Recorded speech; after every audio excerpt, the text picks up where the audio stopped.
In a call for unity following Wednesday's siege of the U.S. Capitol, former California Governor Arnold Schwarzenegger said President Donald Trump will be remembered as the worst president in U.S. history and urged Americans to offer their support to President-elect Joe Biden. "We need to heal, together, from the drama of what has just happened," Schwarzenegger said in a 7.5-minute video posted on Twitter. "We need to heal, not as Republicans or as Democrats, but as Americans." Schwarzenegger drew on his childhood in Austria in the wake of World War II, warning of the threat posed by repeated lies and intolerance. He compared Wednesday's riot at the U.S. Capitol by a pro-Trump mob to Kristallnacht, also known as the Night of Broken Glass, the rampage of violence by the Nazi regime against Jewish communities, synagogues and businesses in Germany and Austria in 1938. "Wednesday was the day of broken glass right here in the United States," he said, referring to broken windows in the Capitol building.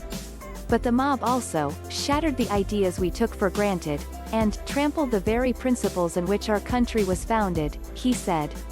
Schwarzenegger said he grew up in Austria around broken men drinking away the guilt over their participation in the most evil regime in history. "They weren't all rabid anti-Semites or Nazis," he said.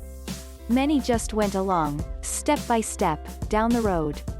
He shared a story of his own father, who was a member of the Nazi Party during World War II. "I've never shared this publicly because it is a painful memory, but my father would come home drunk once or twice a week, and he would scream and hit us and scare my mother," Schwarzenegger said. Men like his father were in both physical pain from the shrapnel in their bodies and in emotional pain from what they saw or did. "Being from Europe, I've seen firsthand how things can spin out of control," he said. The former Republican governor and actor then turned his attention to the president.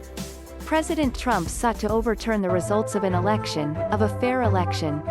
"He sought a coup by misleading people with lies," he said. "My father and our neighbors were misled also with lies, and I know where such lies lead." President Trump is a failed leader. He will go down in history as the worst president ever. The good thing is he will soon be as irrelevant as an old tweet. Schwarzenegger also called out elected officials who enabled the president. Without naming anyone, he said a number of members of his party had exhibited spinelessness and were complicit with those who carried out the insurrection. But it did not work. Our democracy held